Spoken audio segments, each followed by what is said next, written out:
નમસ્કાર. જંગલેશ્વર વિસ્તારમાં ચાલી રહેલ મેગા ડિમોલેશન કામગીરી હવે પૂર્ણતાના તબક્કે પહોંચી છે. મનપાના ડેપ્યુટી કમિશનર મહેશ જાનીએ આજે પ્રેસ કોન્ફરન્સમાં જણાવ્યું કે ગેરકાયદેસર બાંધકામો સામે કાર્યવાહી લગભગ પૂરી થઈ ગઈ છે. શહેરના વિકાસ અને માર્ગ વ્યવસ્થા સુધારવા આ પગલું જરૂરી હોવાનું પણ તેમણે જણાવ્યું છે. વધુ સમાચાર માટે જોતા રહો RP Gujarat news, Rajkot. Part demolition છે, જેમ કે 10 ફૂટની દુકાન હોય તો એમાંથી 7 ફૂટ તૂટતું હોય તો એ કાળજીપૂર્વક તોડવું પડે. એનું જે હકનું છે એ તૂટી ન જાય અને જે વધારાનું બાંધકામ છે એટલું જ તૂટે એવી કાળજી રાખીને અમારી ટીમો કામ કરી રહી છે. અને આગામી 1 કલાકમાં એ 49 પ્રોપર્ટીનું જે આપણે પાર્ટ ડિમોલિશન કરવાનું છે એ પણ પૂર્ણ કરવામાં આવશે. કાલે સાંજની પ્રેસ કોન્ફરન્સમાં મેં કીધેલું એ પ્રમાણે જે આજે બાકી રહી ગયેલા એ ખૂબ પાકા અને મોટા મકાનો હતા. એના માટે આપણે આજે વધારાના 5 હિટાચી મશીનો લીધા, જેથી કરીને આપણને એની હાઇટ સુધી જઈને તોડવામાં મદદ મળે. અને ગ્રાઉન્ડ +2ના જે મકાનો હતા એ તોડવામાં ખરેખર ખૂબ વાર લાગી, પરંતુ આપણો જે સ્ટાફ અને મશીનરી એમાં કામી લગાડવામાં આવી હતી એ લોકોએ બહુ ખંતપૂર્વક અને ચોકસાઈપૂર્વક એ બધું કામ પૂરું કર્યું. એટલે કોઈ પણ જાતના અનિચ્છનીય બનાવ વિના આપણે આ કામગીરી પૂર્ણ કરવા ભણી આપણા આયોજન મુજબ જઈ રહ્યા છીએ અને આગામી 1 કલાકમાં બાકીની 49 પ્રોપર્ટીનું ડિમોલિશન પૂર્ણ કરવામાં આવશે.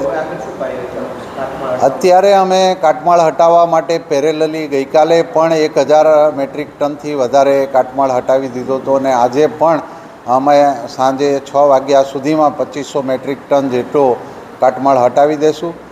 મોટા અમુક સ્લેબ જે નીચે પડ્યા છે એને ટુકડા કરીને લઈ જવા પડે છે, એ બધું કામ કાલ ઉપર રાખીશું. પરંતુ અત્યારે મોબિલિટી એસ્ટાબ્લિશ થઈ ગઈ છે. 2 વાહન સરળતાથી આ ટીપી રોડ ઉપર પસાર થઈ શકે એટલી જગ્યા કરી દેવામાં આવી છે. આપણા જે ડિમોલિશન વર્કમાંથી સ્પેર પડેલા જેસીબી મશીનો પણ આ ટ્રેક્ટરો અને ડમ્પરમાં કાટમાળ ભરવાની કામગીરીમાં જોતરાઈ ગયા છે અને એના કારણે ઘણો બધો કાટમાળ આજે જ ડમ્પ સાઇટ ઉપર નાખી દેવામાં આવ્યો છે અને આવતીકાલે અમને આશા છે કે સાંજ સુધીમાં સંપૂર્ણ એરિયામાંથી કાટમાળ આપણે હટાવી શકીશું.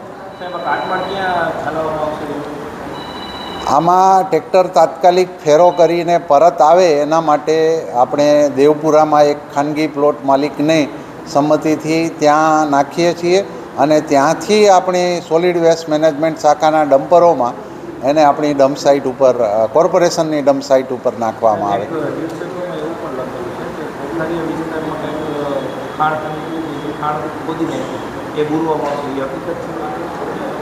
અત્યારે એવી કોઈ દરખાસ્ત અમારી પાસે આવી નથી અને આપણે જે અત્યારે કાટમાળ ખસેડી રહ્યા છીએ એ તાત્કાલિક અહીંયા દેવપરાની એક ખાનગી માલિકીના ખુલ્લા પ્લોટમાં નાખીએ છીએ અને એમને આપણે એવું વચન આપ્યું છે કે અમે આ અમારું કામગીરી પૂર્ણ થયાથી તમારા પ્લોટમાં પડેલો અમારો તમામ કાટમાળ ખસેડી અને લઈ જશું.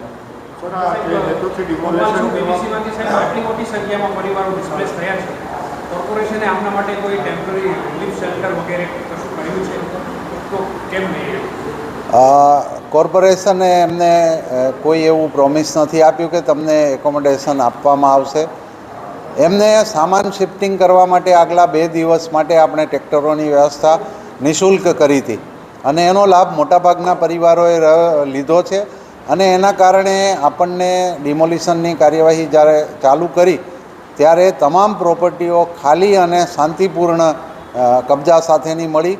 એટલે આપણે કોઈ બળપ્રયોગ ન કરવો પડ્યો, કોઈ એમને ખસેડવા માટે કોઈ તકરાર ન કરવી પડી કે એ શાંતિનો માહોલ એના લીધે ડહોળાયો નહીં અને ખૂબ જ સૌહાર્દપૂર્ણ વાતાવરણમાં આ 2 દિવસની આપણી ડિમોલિશનની કામગીરી પૂર્ણ થવા ભણી જઈ રહી છે.